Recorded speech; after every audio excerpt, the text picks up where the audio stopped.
दोस्तों, mutual fund में एक लमसम इन्वेस्टमेंट लॉन्ग टर्म में हमें कितना गुना पैसे बना करके दे सकता है, कितना गुना पैसे बना करके दे सकता है। चलिए एक छोटा सा कैलकुलेशन देखते हैं और समझते हैं। मात्र 2.5 लाख रुपए का एक लमसम अमाउंट लेते हैं समझने के लिए और देखते हैं कि 20 साल में कितना कॉर्पस बना करके दे सकता है और कितना गुना बना करके दे सकता है। पूरा कैलकुलेशन देखेंगे और समझेंगे। तो चलिए देखते हैं। तो ये आप यहां पर देख सकते हैं कि हमारा एक्सेल सीट रेडी है। 2.5 लाख रुपए का हमने लमसम इन्वेस्टमेंट लिया है म्यूचुअल फंड में। रिटर्न हम मिनिमम 14% लेकर के चलेंगे, मान करके चलेंगे। मिलने के लिए ज्यादा भी मिल सकता है, कम भी मिल सकता है। कुछ लोगों को एतराज भी हो सकता है कि भाई 14% बहुत ज्यादा होता है। तो देखिए, मिलने के लिए 14% कई सारे फंड्स ने पिछले 10 सालों में देने का काम किया है। लगभग 125-150 ऐसे फंड्स हैं जिसका लिस्ट में अभी आगे दिखाने वाला भी हूं, ताकि आपको यकीन हो जाए कि 14% लेना बिल्कुल जस्टिफाइड है। इससे ज्यादा भी मिल सकता है, कम भी मिल सकता है, लेकिन कई सारे फंड्स ने पिछले 10 सालों में 14% से भी कहीं ज्यादा रिटर्न देने का काम किया है। ड्यूरेशन 20 ईयर्स का होने वाले, यानी कि 20 सालों तक का हम कैलकुलेशन देखेंगे और समझेंगे कि कितना फंड बन सकता है और कितना गुना बन सकता है। इन्फ्लेशन 5% लेकर के चलेंगे और देखेंगे कि फ्यूचर वैल्यू क्या रहने वाला है इन्फ्लेशन एडजस्टमेंट करने के बाद और कितना गुना इन्फ्लेशन बढ़ने वाला है। अब आप यहां पर देखिए, आपको ईएस देखने को मिलेगा, यहां पर आपको इन्वेस्टमेंट अमाउंट देखने को मिलेगा, यहां पर आपको रिटर्न अमाउंट देखने को मिलेगा, यहां पर आपको टोटल रिटर्न देखने को मिलेगा, यहां पर आपको टोटल फंड देखने को मिलेगा, यहां पर आपको मल्टीपल्स देखने को मिलेगा, यहां पर इन्फ्लेशन एडजस्टमेंट करने के बाद फ्यूचर वैल्यू देखने को मिलेगा, यहां पर इन्फ्लेशन कितना गुना बढ़ता है फ्यूचर में, ये आपको देखने को मिलेगा।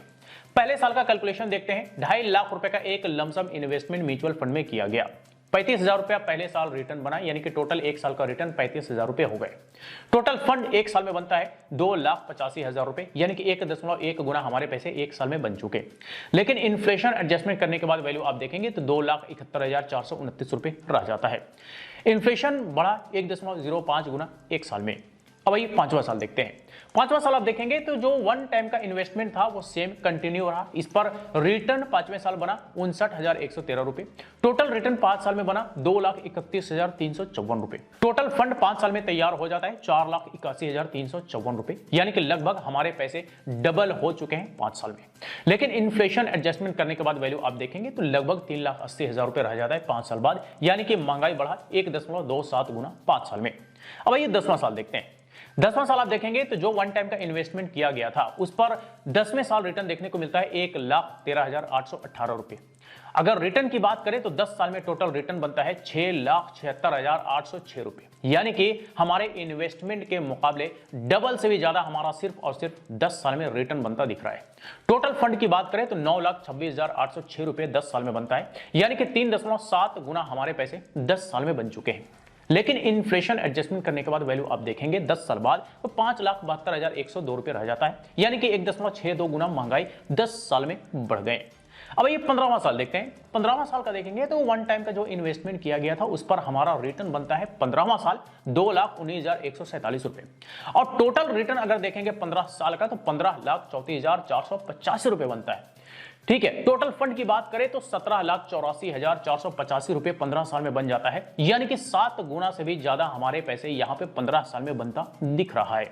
लेकिन इन्फ्लेशन एडजस्टमेंट करने के बाद वैल्यू देखेंगे 15 साल बाद तो यहां पे 8,62,070 रुपए बनता दिख रहा है, यानी कि महंगाई दोगुना से ज्यादा यहां पे 15 साल में होता दिख रहा है। अब अगर महंगाई डबल हो जाता है 15 साल में तो फिर जो हमारा जो टोटल फंड बनता है उसका वैल्यू जो है 15 साल बाद आधा रह जाता है, जैसे कि आप यहां पे देख सकते हैं कि टोटल फंड का वैल्यू लगभग यहां पे आधा होता दिख रहा है 15 साल में। अब ये 20वें साल देखते हैं। तो 20वें साल भी सेम वन टाइम का इन्वेस्टमेंट कंटिन्यू है। टोटल रिटर्न अमाउंट 20वें साल बनता है 4,21,949 रुपए, यानी कि इन्वेस्टमेंट के मुकाबले आप कहिए तो 1.5 गुना से भी ज्यादा सिर्फ और सिर्फ 20वें साल रिटर्न बनता है। टोटल रिटर्न की अगर हम बात करें 20 साल में तो 31,85,873 रुपए बनता है।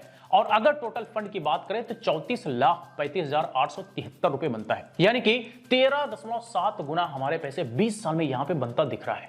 लेकिन इन्फ्लेशन एडजस्टमेंट करने के बाद वैल्यू आप देखेंगे 20 साल बाद तो लगभग 13 लाख रुपए वैल्यू रह जाता है, यानी कि इन्फ्लेशन बढ़ा 2.65 टाइम्स।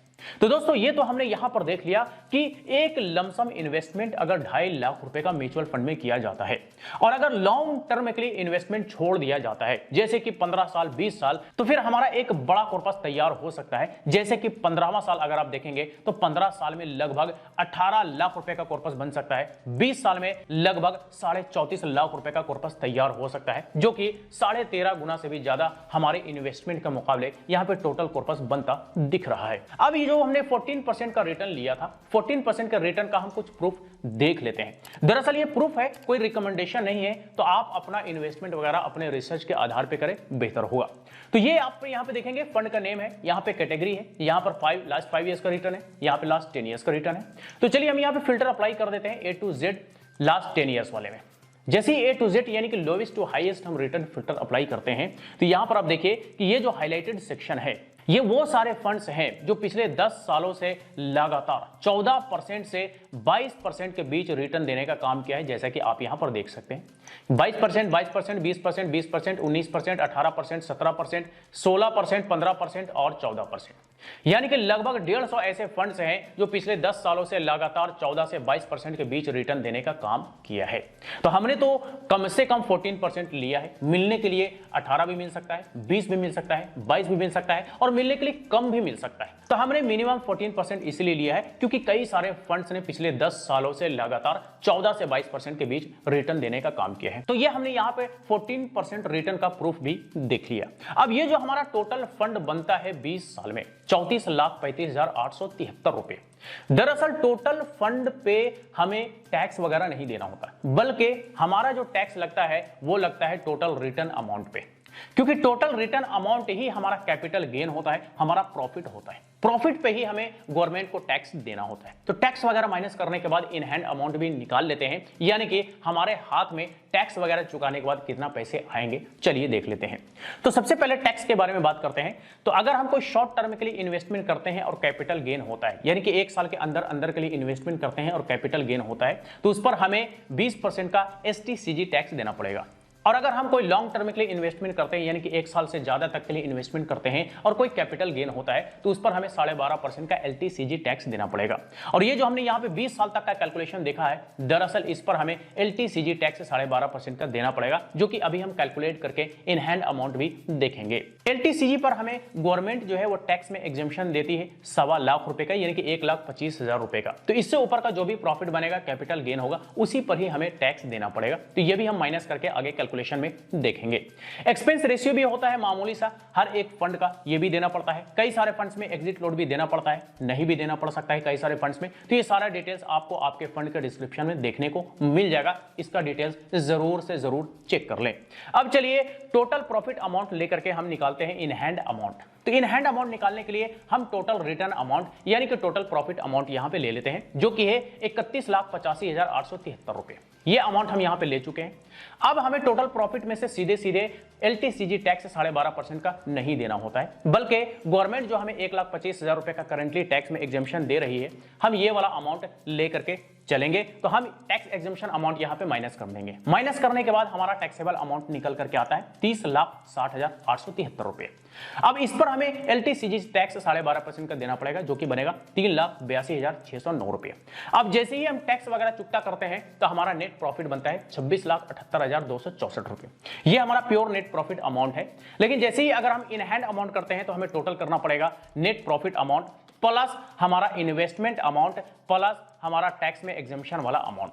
जैसे ही हम इन तीनों को टोटल करते हैं तो हमारा इन हैंड अमाउंट निकल करके आ जाता है, जो कि बनता है 30,53,264 रुपए। ये हमारा इन हैंड अमाउंट है। इसमें से अब हमें किसी को भी कोई खर्चा नहीं देना है। तो दोस्तों ये हमने यहाँ पे एक छोटा सा लमसम इन्वेस्टमेंट का कैलकुलेशन देखा और समझा कि कैसे एक छोटा सा लमसम इन्वेस्टमेंट लॉन्ग टर्म में हमारे इन्वेस्टमेंट के मुकाबले कई गुना ज्यादा रिटर्न के साथ साथ एक बड़ा कॉर्पस बना करके दे सकता है, यानी कि एक बड़ा फंड तैयार करके म्यूचुअल फंड दे सकता है। साथ ही साथ हमने ये भी देखा कि कितना गुना हमारे इन्वेस्टमेंट के मुकाबले टोटल कॉर्पस बन सकता है। तो आई होप कि अब आपको ये समझ में आ गया होगा कि कैसे एक लमसम इन्वेस्टमेंट लॉन्ग टर्म के लिए कितना ज्यादा फायदेमंद है। तो चलिए आज तक के लिए इतना ही। इससे रिलेटेड अगर फिर भी कोई सवाल हो, कोई हो, तो आप हमें कमेंट करके पूछ सकते हैं। फिर मुलाकात होती है किसी नए वीडियो के साथ, तब तक के लिए बाय बाय।